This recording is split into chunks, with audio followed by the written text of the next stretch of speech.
دیارە نووسینگەی دەستگای خێرخوازی بەخشین نووسینگەی سۆران لە درێژەی کار و چالەشەکانی ئەم شەو کە شەوی 27 ڕەمەزانە هەستاین بە دابەشکردنی نزیکەی 7 ملیۆن بەسەر 57 خانەوادەی کەم دەرامەت و هەروەها منداڵی بێباوک.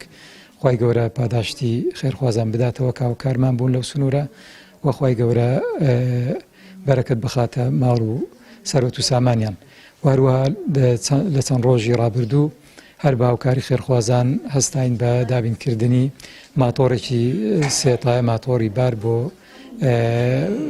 پیاوێکی کەم دەرامەت کە هیچ ئیش و هیچ موچەیەکی نەبوو وە کرێچی بوو.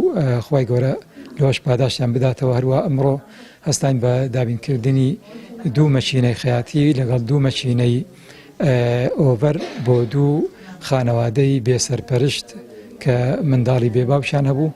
ئەوان هەردووچیان خەیات بوون بەڵام لەبەر کەم دەرامەتی نیان دەتوانی ئەم مەچینانە دابین بکەن. ئێمە بە هاوکاری خێرخوازان لە نووسینگەی سۆرانی دەستگای خێرخوازی بەخشین هەستاین بە دابینکردنی ئەم مەچینانە بۆیان. ومێ دەکەین کە لەمە دووە خۆیان بژێوی خۆیان و خانەوادەکەیان مسۆگەر بکەن و دابین بکەن و پێویستیان بە هیچ هاوکاری و بە هیچ خێرخوازێک نەبین ئینشاڵڵا.